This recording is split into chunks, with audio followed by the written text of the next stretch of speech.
Welcome back physics enthusiast. आज का video बहुत इंटरेस्टिंग एंड इम्पोर्टेंट है। आज का वीडियो इलेक्ट्रोमैग्नेटिक इंडक्शन के एमसीक्यूज करेंगे।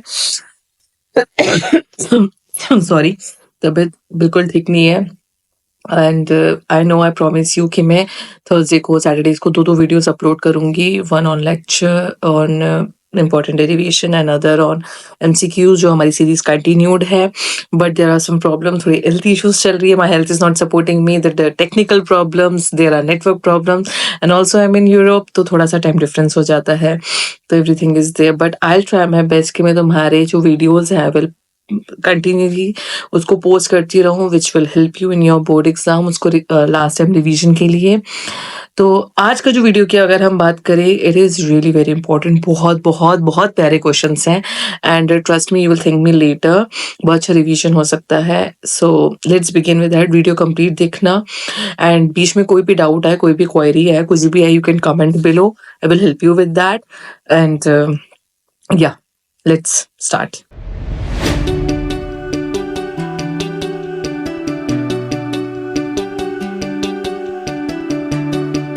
So let's begin with the first question. Whenever the flux linked with the circuit changes, flux with the circuit change हो रहा है, there is an induced EMF in the circuit.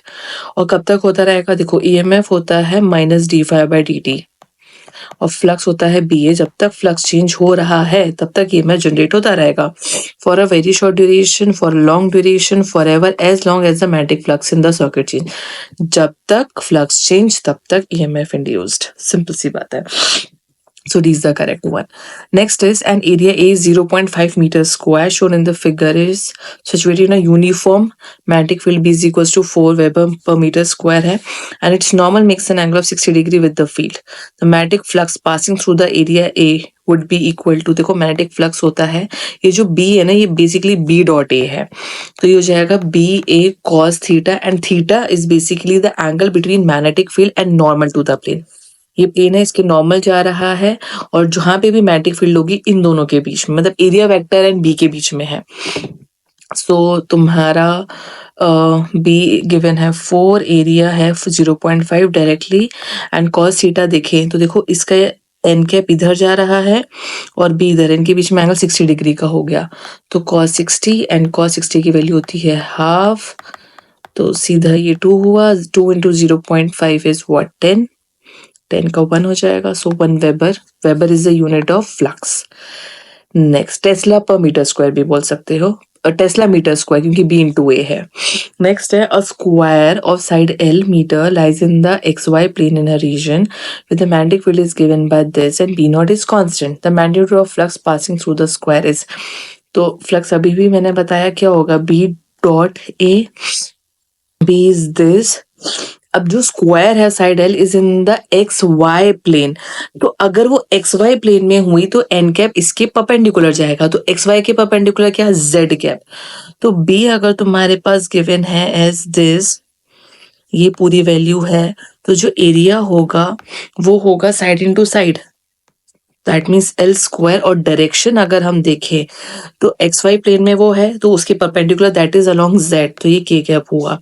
अब अगर तुम flux के लिए B डॉट A करते हो तो सिर्फ K डॉट K वाला होगा, बाकी K dot I is 0, K dot J is 0, तो सिर्फ 4 से मल्टीप्लाई होगा, मतलब B नॉट 4 K कैप से, तो हो जाएगा 4 B नॉट और ये L स्क्वायर आ जाएगा, विच इज C।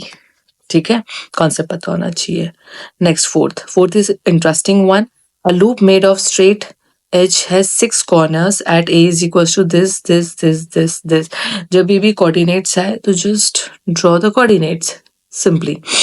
तो अगर हम इसको कहाँ बनाए, नीचे बनाते हैं, ये है ठीक है। अब इसके कोऑर्डिनेट्स करने हैं, तो A जो है वो 0,0 पर हो गया, B है L,0, तो अगर ये X है, ये Y है और ये Z है, तो B पॉइंट इधर हो गया, L,0,0 तो L X हो गया, C L,L है, दैट मीन्स ये XY प्लेन में है, तो C पॉइंट कहीं यहाँ पर हो गया, और D है 0L0 पे, that is on Y axis, तो यहाँ पर हो गया D। ठीक है, फिर उसके बाद ई जो है वो 0 LL पर है, तो L LY और Z पे है, तो ये रहा YZ प्लेन में आ गया E, और F है 0 0 L, मतलब ऑन Z एक्सिस पर हो गया तुम्हारे पास F। Okay, this is your F। तो हमने इसको करा और इसको ज्वाइन कर लिया। अब सारी LL है तो इसका एरिया भी होगा L², इसका एरिया होगा L²। अब ध्यान से समझना, जो ये वाला एरिया है तुम्हारा, दिस वन, ये है XY प्लेन में, तो इसका जो एरिया वेक्टर जाएगा, लेट्स वो कितना हो जाएगा, L² K कैप, ठीक है। और ये है YZ में, तो इसका एरिया जाएगा L², YZ है तो X के अलॉन्ग जाएगा, दैट इज I कैप। तो जो एरिया निकल कर आया तुम्हारा, that would be L² I cap plus K cap, ठीक है। B गिवन है, B0 is I cap plus K cap. मैं पॉज करके यू कैन चेक, और मैं इसको रब कर रही हूँ। अब हम सीधा फ्लक्स निकालेंगे, B phi is equals to B dot A करके, B is B0 I plus K cap, A is L² I plus K cap, ठीक है। तो B0 L² बाहर निकालो, I डॉट I is 1 और I dot K is 0, K dot I is 0, K dot K is 1, 1 plus 1 is 2, तो 2B² B0 L² is the answer, ठीक है। तो अगेन इंटरेस्टिंग क्वेश्चन है। अब हमने phi is equal to B dot A पर ही इतने सारे क्वेश्चन देख लिए जो अलग अलग टाइप में वो आ सकते हैं, ठीक है। नेक्स्ट है, an EMF is produced in the coil which is not connected to an external voltage source. This can be due to EMF है but is produced in a coil which is not connected to an external voltage source. तो वो इसलिए होता है EMF क्यों हो रहा है, बिकॉज चेंज इन फ्लक्स है, D phi by D T है, और फाई बदल रहा है। फाई डिपेंड करता है दो चीजों पे, B A cos theta, B change हो, ए चेंज हो, थीटा चेंज हो, फाई चेंज हो रहा है, ई इंड्यूस होता जा रहा है। तो coil being in a time varying magnetic field, बिल्कुल हो सकता है। The coil moving in a time varying magnetic field के अंदर, the coil moving in a constant magnetic field के अंदर। देखो, कॉइल अगर मूव कर रहा है तो उसका रिलेटिव एरिया चेंज हो जाएगा, तो चाहे कांस्टेंट में हो, चाहे वो एक टाइम वेरिंग में हो, या वो एक टाइम वेरिंग मैग्नेटिक फील्ड के अंदर रखा हो, तीनों में चेंज होगा। और नेक्स्ट है, a coil is stationary in external spatially varying magnetic field which does not change with time. Coil भी स्टेशनरी है और मैग्नेटिक फील्ड भी टाइम के साथ चेंज नहीं हो रहा, तो यहाँ पे फ्लक्स चेंज नहीं होगा, क्योंकि ना बी में चेंज हो रहा है ना ए में हो रहा है, तो ए बी सी में चेंज होना चाहिए। देखो, if field is constant but coil is moving तभी भी होगा, if field is varying and coil is also varying moving तभी भी होगा, और अगर वो वेरिंग है, मैग्नेटिक फील्ड वेरिंग है, कॉइल नहीं जा रहा तभी भी होगा, तो इन और सब में हो जाएगा, ठीक है। नेक्स्ट इज, तो ABC is the correct one. Next is, a cylindrical bar magnet is rotated about it axis, figure given है यहाँ पर। A wire is connected along the axis से and is made to touch a cylindrical surface through the contact. तो यहाँ से एक wire है, या एम्पियर है, और ये एक बार मैग्नेट है। सिंपली तो हमें बताना है, the direct current flows in the ammeter, no current flows through the ammeter, and alternating sinusoidal current flows through the ammeter A with the time period this a time varying none. देखो, यहाँ पे current induced होगा, तो current induce के लिए EMF का induce होना जरूरी है, that is minus D phi by D T. अब फाई को देखो, फाई इज बी ए। अब सिलेंड्रिकल बार ऐसे रोटेट हो रही है अलॉन्ग इट्स एक्सिस, ठीक है। तो जब ये अलॉन्ग द एक्सिस रोटेट हो रही है, ना आगे जा रही है ना पीछे जा रही है, तो इसकी बी ए एरिया में कोई चेंज नहीं आ रहा, फिक्स्ड जो सिलेंड्रिकल है तो जो उसका एरिया रहता है वही रहेगा, और मैग्नेटिक फील्ड भी वही अपनी जगह पे घुमा रही है, that is a constant magnetic field generate हो रही है। तो इसकी BA में कोई चेंज नहीं आ रहा, that is D phi by D T में कोई चेंज नहीं आएगा, तो EMF इंड्यूस नहीं हुआ तो करंट भी कुछ फ्लो नहीं होगा। तो तुम ये चेक करो कि कुछ चेंज आ रहा ही नहीं आ रहा है, ठीक है। Next 7th question, a copper ring is held horizontally, ये कॉपर रिंग है, ठीक है, एंड अ बार मैग्नेट, एक ही बार मैग्नेट है नॉर्थ साउथ वाला, is dropped along the ring with its length along the axis of the ring. अब acceleration क्या होगा, ध्यान से समझना। यहाँ पे मैग्नेट मूव हो रहा है, तो जैसे ही मैग्नेट मूव होगा, इसके अंदर एक करंट इंड्यूस्ड होगा। अब ये करंट इस तरीके से इंड्यूस्ड होगा कि वो अपोज करेगा मोशन को, क्यों? क्योंकि लेंस ने कहा था ये।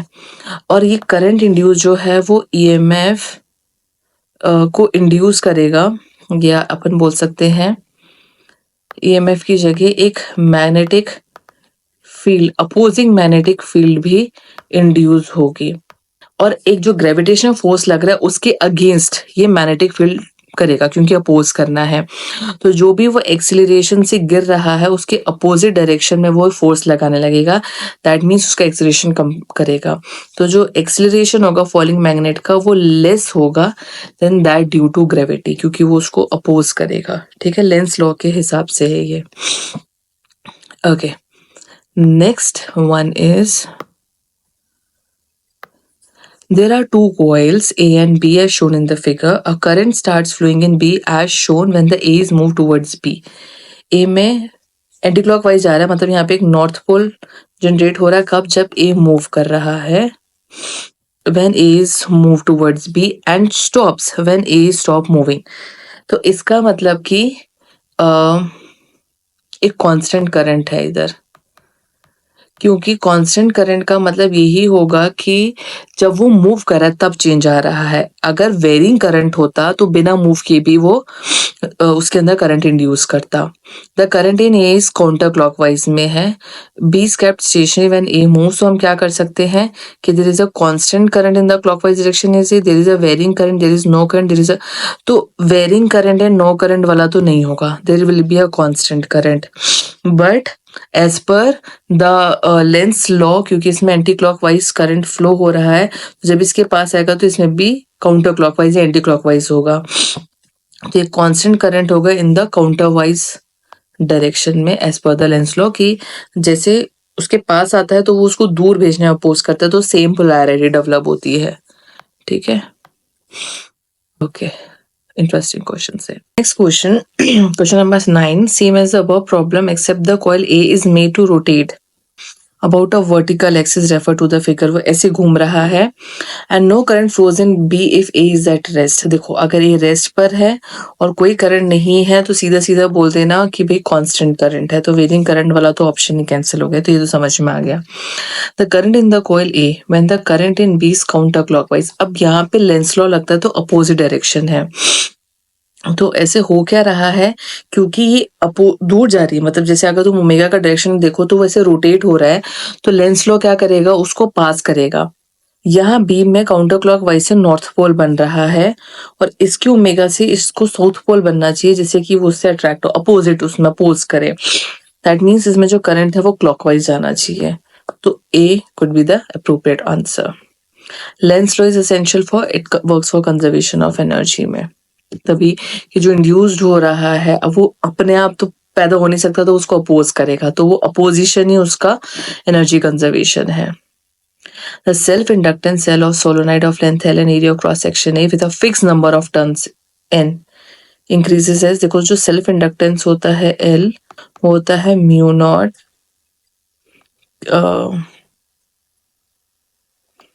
Capital N square A by L। ठीक है, तो जो नंबर ऑफ टर्न्स है N उसको मैं फिक्स रख देती हूँ। तो अगर मुझे सेल्फ इंडक्टेंस कैपिटल L बढ़ाना है तो मुझे A बढ़ाना पड़ेगा और L को डिक्रीज करना पड़ेगा। L डिक्रीज कर दो, A इंक्रीज कर दो, that is B is the formula याद होना चाहिए, सोलोनॉइड का इंपॉर्टेंट है, डेरिवेशन भी इंपॉर्टेंट है। Next, a thin circular ring of area A is held perpendicular to a uniform magnetic field of induction B. A small cut is made in the ring and a galvanometer is connected across its end in such a way that the total resistance of the circuit is R. The ring is suddenly squeezed to zero area में। The change charge flowing, देखो जो charge होता है Q वो होता है change in flux upon में radius, ये फॉर्मूला याद रख। अब चेंज इन फ्लक्स बताना है तो change in flux B area, तो फाइनल एरिया 0 हो गया, तो 0 माइनस कुछ इनिशियल एरिया था A in a field B में, तो BA हो जाएगा। ठीक है, एक माइनस का साइन और लगा दो, तो माइनस साइन बाहर अपॉन में AR, तो minus minus plus BA by R हो जाएगा। ठीक है, ये 5/R कैसे आया वो तुम निकाल सकते हो, इजी है। ठीक है, ऐसे निकाल सकते हो। देखो EMF होता है तुम्हारे पास, इसकी वो छोटी सी डेरिवेशन है ये फॉर्मूला की, और जो EMF होता है वो d∅dt होता है, ठीक है। और I अगर हमें चाहिए तो उसके लिए क्या करना पड़ेगा, E/R करना पड़ेगा, राइट। तो 1/R और ये हो जाएगा d∅dt, और I/dt तुम्हारे पास क्या होता है जी, करंट। और यहाँ पे माइनस का साइन चलता ही है d∅ में, तो यहाँ पे भी माइनस का साइन आ ही जाएगा। और I/dt तुम्हारे पास हो जाएगा dq, तो जो चेंज इन चार्ज आया वो d∅/R आया, तो यहाँ से इसे हम निकाल सकते हैं, ठीक है। dq को, I को क्या लिखते हैं, dq/dt ना, तो I into dt is dq, like that. Next, a circular coil expands radially in a region of magnetic field and no electromotive force is produced. देखो एक सर्कुलर कॉइल है जो एक्सपेंड हो रही है radially in region of magnetic field में, और कोई इलेक्ट्रोमोटिव फोर्स प्रोड्यूस ही नहीं हो रहा। क्यों? EMF नहीं हो रहा प्रोड्यूस, क्यों नहीं हो रहा? क्योंकि मैग्नेटिक फील्ड कांस्टेंट है। The magnetic field is in, देखो मैग्नेटिक फील्ड कांस्टेंट है बट एरिया में चेंज हो रहा है, तो पॉसिबल है। नेक्स्ट है the magnetic field is in the same plane as the circular coil. Yes, देखो एरिया मैग्नेटिक फील्ड और प्लेन भी एरा दोनों सेम प्लेन में है, तो इसका एन कैप और ये 90 डिग्री में होगा, तो यहाँ पे थीटा जो है वो 90 डिग्री की वजह से phi is equals to BA cos 90 degree 0 हो जाएगा। तो this is the appropriate answer. The magnetic field has a perpendicular component whose magnitude is decreasing suitably. There is a constant magnetic field in a perpendicular direction. Constant magnetic field perpendicular direction में 5 मिल जाएगा, क्योंकि perpendicular direction में एक B है और area इसके से perpendicular है, तो B कैप और उसमें आ जाएगा। बट C वाला इंटरेस्टिंग है, C वाला क्या है, BA cos 0 डिग्री, क्योंकि मैग्नेटिक फील्ड परपेंडिकुलर हुआ एरिया के, तो एन कैप और 0 में हो गया। बट इसमें बोल रहा है कि सर्कुलर कॉइल एक्सपेंड्स रेडियली, ए बढ़ रहा है और मैग्नेटिक फील्ड को बोल रहे डिक्रीजेस, तो बी डिक्रीज ए इंक्रीज, तो 5 बिकम कांस्टेंट। 5 बिकम कांस्टेंट, तो EMF इज d∅/dt के हिसाब से क्या हो जाएगा, 0, इसलिए सी भी 0 हो जाएगा, ठीक है। Okay, next a thin diamagnetic rod is placed vertically between the poles of electromagnet. When the current is electromagnetic is switched on, then the diamagnetic rod is pushed up out of the horizontal magnetic field. जब हमने current करा तब वो ऊपर आया, हाँ current की वजह से EMF आया, फोर्स लगा, hence the rod gained gravitational potential energy. तो work required to do this, current source magnetic field, current source था, करंट सोर्स ने EMF जनरेट करा और वो फोर्स लगा। लैटिस स्ट्रक्चर नहीं है, इंड्यूस्ड इलेक्ट्रिक फील्ड नहीं है, तो करंट सोर्स जो था उसने इंड्यूस्ड करा EMF को, उससे लग गया फोर्स और उससे हो गया वर्क डन, ठीक है। A circular loop of radius r carrying current I in the XY plane with its centre at the origin, the net magnetic flux phi again तुम्हारे पास होता है BA cos थीटा। अब ये सर्कुलर लूप के अंदर अगर करंट जा रहा है तो इसमें जो मैग्नेटिक फील्ड होती है वो ऐसे होती है, अगर तुमने डायग्राम देखा हो तो।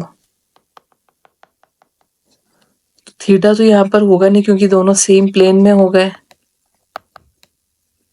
राइट। तो फ्लक्स सीधा सीधा क्या हो जाएगा, 0। डायग्राम अगर याद हो तो लूप में ऐसे ऐसे बनती है, मतलब एक सर्कुलर लूप में जा रहा हो, ये तुमने बनाया होगा डायग्राम, ऐसे जाती है तो वो सर्कुलर जा रही है, इसलिए अपन इसका नहीं दिखेंगे, ठीक है। आगे करते हैं।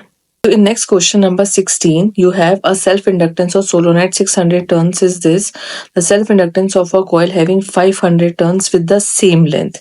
तो अपन ने L का फॉर्मूला देखा था, mu naught capital N square A/L।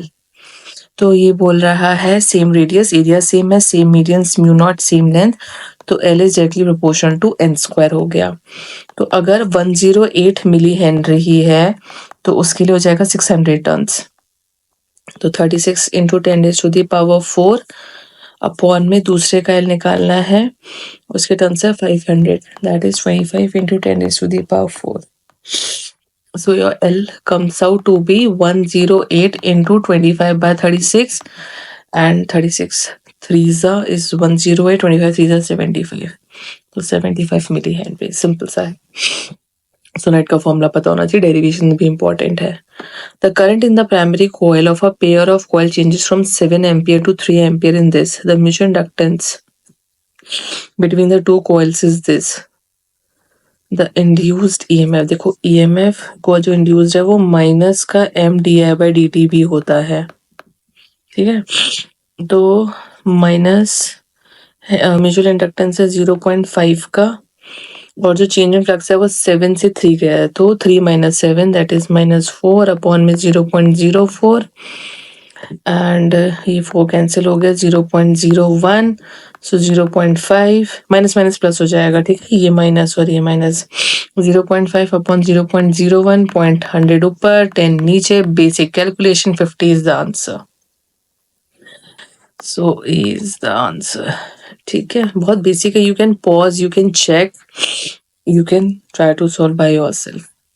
Next, a conducting square loop है side L का and resistance R का, moved in a plane with a uniform velocity V perpendicular to one of its side. The magnetic induction B जो है is constant in time and the space pointing perpendicular and into the plane of the loop exists everywhere as shown in the figure. इसका area A है, इसके अंदर magnetic field constant है time में जो हमेशा नीचे जा रहा है, तो फाई इज इक्वल टू क्या लेंगे, BA. दोनों ही कांस्टेंट है तो सीधा d∅/dt क्या हो जाएगा, 0. तो EMF भी क्या होगा, 0. तो जो करंट आएगा वो भी सीधा सीधा क्या होगा, 0. ठीक है. Two coils are placed close to each other. The mutual inductance the pair of coil depends on rate at which current changes in the two coil. नहीं, M म्यूचुअल इंडक्टेंस होता है बेसिकली तुम्हारा μ0 N1 N2 relative area upon में length. तो number of turns पे उनका orientation क्या है, रिलेटिव एरिया क्या है, लेंथ क्या है, इस पे डिपेंड करता है. Eight which the current changes in the two coil नहीं है, रिलेटिव पोजीशन पर एंड ओरिएंटेशन पर डिपेंड करता है. अगर दो कॉइल्स ऐसे हैं या यूं है या यूं है, उन पे फर्क करता है ओरिएंटेशन पे. Rate at which voltage induce across the two coil, नहीं, करंट से अंदर टू कॉइल आ ही नहीं रहा, तो so only B is the correct option. Next है the magnetic flux linked with the coil, ये गिवन है. द इंड्यूस्ड में बहुत इजी से d∅/dt निकाल दो, माइनस d∅/dt. अगर इसका डेरिवेटिव करोगे तो क्या आ जाएगा, माइनस का साइन, 5 2 10t प्लस 3, ठीक है, जगह 4 रख दो तो 40 प्लस 3 43, तो -43 वोल्ट आ गया. As okay, next, a circular loop of radius 0.3 centimeter lies parallel to much bigger circular loop of radius 20 centimeter. The center of the circular loop is on the axis of bigger loop. This is an important question. ठीक है, तो ये अपन एक बार last में करते हैं थोड़ा अच्छे से. उसके अंदर पहले 22 कर लेते हैं. If both the number of turns and core length of the inductor is double, keeping each other constant. Inductor कोई सोलोनाइड का ही लेकर के इसका फॉर्मूला होता है μ0 N²A/L, जो मैंने अभी बताया. नंबर ऑफ टर्न्स भी बढ़ रहे हैं, लेंथ भी बढ़ रही है, L भी डबल N भी डबल, तो ऊपर होगा डबल का स्क्वायर इज 4 टाइम्स, और नीचे होगा 2 times, so in total double हो जाएगा. Next, a circular coil of radius 8 centimetre and 40 turns is rotated about it's vertical diameter with N angular speed omega. तो देखो है ना, हॉरिजॉन्टल मैग्नेटिक फील्ड B, तो हम जो फाई लेते हैं वो होता है BA cos theta. Okay, I hope कुछ ना गए. रिलेटिव ओरिएंटेशन था इसका answer. I told you there is some technical problem in the world. ठीक है, अब यहाँ पे जो फ्लक्स होता है वो हम देखते हैं BA cos थीटा. ठीक है, इस थीटा को हम लिख सकते हैं cos ओमेगा t. अब हमें बताना है EMF इंड्यूस, तो EMF के लिए माइनस d∅/dt कर दो और इसका डेरिवेटिव कर दो. रोटेशन में थीटा को ओमेगा t लिख सकते हैं, एंगुलर वेलोसिटी इनटू टाइम. तो हो जाएगा माइनस का BA cos ओमेगा t हो जाएगा तुम्हारे पास माइनस का साइन ओमेगा t, तो प्लस का साइन ओमेगा t, और ओमेगा एक और साथ में मल्टीप्लाई हुआ, and if it has n turns तो n से मल्टीप्लाई होगा. तो EMF मैक्सिमम कब होगा, when sine omega t is maximum, that is 90 degree. तो ये हो जाएगा NBA ओमेगा पे. Okay, so you have number of turns is 40, इसको 40 ले लो. मैग्नेटिक फील्ड कितना गिवन है, 3 × 10⁻², मैं इसको रब कर रही हूँ. In pause, you can check. Area is what? Radius is 8 centimeter square. तो ये हो जाएगा पाई इंटू 8 × 8 = 64 इंटू 10⁻⁻4 और ओमेगा इज 25 बाय पाई. तो पाई से pi cancel and then you can multiply it. So 4 3s are 12, 120 into 10⁻² into 64 into 10⁻⁻4 into 25. You can solve it. So you can simply multiply it and solve it. तो जिसका answer है वो तुम्हारा आ जाएगा. एक बार करके देख लेते हैं. 12 को 64 से कर लो. 4 2s are 8, 4 1s are 4, 6 2s are 12, 1 ऊपर 6 में 7. तो हो जाएगा 8 768 और 768 को 25 से कर लो. 768 को 25 से 5 8 जब 40 30 34 35 36 37 38 और हो जाएगा 2 8 16 2 6 12 1 13 2 7 14 और 1 15. So this comes out to be 10 1 ऊपर 8 9 10 11 12 1 ऊपर 9 तो 919200 तो समथिंग अराउंड 0.19 वोल्ट के आसपास तुम्हारा आ जाएगा. ठीक है, बस मैंने फिगर करा. You can calculate it completely. ठीक है, 10 एंड एवरीथिंग सब कुछ पावर्स वगैरह में. नेक्स्ट है the figure shows a rectangular conductor PSRQ in which movable arm PQ has a resistance R. ठीक है, and resistance of PQ as R is negligible. The magnitude of EMF induced when PQ is moved. देखो जो EMF होता है BLV. इसका एक derivation है movable EMF वाले में. तो मैग्नेटिक फील्ड पे करता है V पर करता है, लेंथ पे भी कर रहा है, रेजिस्टेंस पर नहीं करता. डज नॉट डिपेंड पूछा था तो C is the correct one.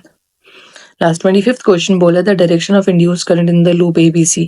इधर करंट ऐसे जा रहा है तो इसका अपोजिट जाएगा. तो फ्रॉम A से B फिर C जाएगा. तो अलॉन्ग ABC है. एंड क्या है डायरेक्शन. जब यहाँ पे ये इंक्रीज हो रहा होगा तब ये अपोजिट डायरेक्शन में जाएगा. ये चीज ध्यान रखना क्योंकि इसको अपोज करेगा. अगर I इंक्रीज हो रहा है तब ये अलॉन्ग ABC जाएगा. ठीक है, अब अपन चलते हैं क्वेश्चन नंबर 21 में. इसमें क्या बोला है, तुम्हारे पास दो लूप्स हैं. एक ये लूप है और एक बड़ा लूप है. ठीक है, इसका रेडियस स्मॉल है गिवन है 0.3 centimetre. A square loop, circular loop of radius 0 lies parallel to much bigger circular loop of radius 20 centimetre. इसका कैपिटल R मान लेते हैं ऑफ 20 सेंटीमीटर. ये ऐसे है. ठीक है, The center of the small loop is on the axis of bigger loop. The distance between the center is 15 centimetre. अब जो ये डिस्टेंस है ये तुम्हारे पास गिवन है 15 सेंटीमीटर का. If the current of 2 ampere flows through the smaller loop, the flux linked with the larger loop. इसमें I जो करंट है I1 वो 2 एम्पियर है. इसका करंट I2 मान लो. अब हमसे बिगर लूप का फ्लक्स पूछा है. ऐसे तो डायरेक्ट है, इसका मैग्नेटिक फील्ड इसमें निकालो और एरिया कर दो. बट इसमें सिर्फ यहाँ तक जाएगा, पूरा नहीं जाएगा. तो हम वो वाला फॉर्मेट ना लगा करके हम इसमें म्यूचुअल इंडक्टेंस का लगाते हैं. हम उल्टा काम करते हैं. हम निकालते हैं इसको फर्स्ट लूप मान लो, इसको सेकंड लूप मान लो. हमें पूछा है basically what, find the flux linked with the bigger loop. हमें पूछा है phi2 है ना, बट मैं phi1 निकालती हूँ. तो phi1 निकालना है तो मैग्नेटिक फील्ड होगा सेकंड की वजह से और एरिया होगा फर्स्ट का. तो phi1 अगर हम देखें तो सेकंड का magnetic field on the axis पर उसका फॉर्मूला होता है म्यू नॉट. इसमें करने जा रहा है I2. इसका रेडियस R² अपॉन में 2. ये डिस्टेंस को D मान लो. ये फॉर्मूला होता है जो याद होना चाहिए. और एरिया फर्स्ट वाले का which is pi small r1 small r का होल स्क्वायर. अब हमने उल्टा काम करा। अब यहाँ से अपन म्यूचुअल इंडक्टेंस निकालेंगे। दोनों में म्यूचुअल इंडक्टेंस सेम होता है क्योंकि वहां पे अपन रिलेटिव ओरिएंटेशन देखते हैं। फ्लक्स में रिलेटिव ओरिएंटेशन ही है, तो डायरेक्ट अपन यहाँ का निकालते तो यहाँ तक का ही हमें मिलता फ्लक्स। यहाँ से तो कुछ पास ही नहीं हो रहा, तो हमें एक सही वैल्यू नहीं मिलती। ठीक है, तो हमने करा। अब यहाँ पे म्यूचुअल इंडक्टेंस हम देखें तो 5-1 अगर हम देख रहे हैं तो म्यूचुअल इंडक्टेंस ऑफ 1-2 होगा और करंट हम सेकंड वाले का लेते हैं। ठीक है, तो यहाँ से M12 क्या हो जाएगा 5-1 अपॉन में I2, और अगर हम M21 देखें तो वो क्या होगा 5-2 अपॉन में I1। मुझे 5-2 चाहिए। अब हमें पता है कि जो म्यूचुअल इंडक्टेंस 1 पर लग रहा है 2 की वजह से, वही 2 पे लगेगा 1 से। So 5-1 upon I2 is equals to 5-2 upon I1। मुझे क्या निकालना है 5-2, तो ये हो जाएगा 5-1 अपॉन में I2 इंटू I1। सिंपली 5-1 की वैल्यू डाल दो यहाँ से, which is what mu naught I2 capital R square, ये पूरी अपॉन में 2 D square plus capital R square की power 3/2 into pi R square small r square. ये I2 एज इट इज आ गया और ऊपर I1 एज इट इज आ गया। ये I2 कैंसिल हो गया। Now you have mu not which is 4 pi into 10⁻⁻⁷ capital R square पता ही है 20 सेंटीमीटर, 20 इंटू 10⁻⁻2 का होल स्क्वायर। ये पाई, ये 0.3 इंटू 10⁻⁻2 का whole square. I1 2 ampere given ही है। 2D कितना गिवन है 15। यस, सो 15 इंटू 10⁻⁻2 का होल स्क्वायर और कैपिटल R क्या है 20 इंटू 10⁻⁻2 का होल स्क्वायर की power 3/2। Now I think you can solve it. इसको थोड़ा सा मैं वैल्यूज को और अच्छे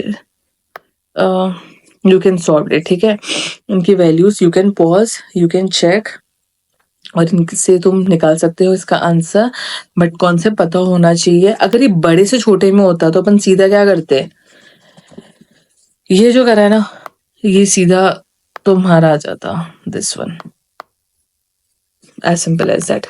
okay, so this is again an important question and this is much, बहुत अच्छे क्वेश्चन से, इंटरेस्टिंग थे एंड पूरा वीडियो देखा होगा तो you will understood कि this will definitely help you in your revision time during your board exam. So thank you for watching this video and next video अपन करेंगे अब किस पे बचेगा, मैग्नेटिज्म वाले पर चलेंगे एंड फिर करंट, इलेक्ट्रिसिटी, इलेक्ट्रोस्टैट। सो कंप्लीट होने वाला MCQ वाला एंड ऑल्सो द डेरिवेशन वाली जो वीडियोस हैं वो वाले लेक्चर भी मैं पोस्ट करती रहूँगी। Okay, so thank you for watching this video and do like, subscribe and share and show your love in the comment section.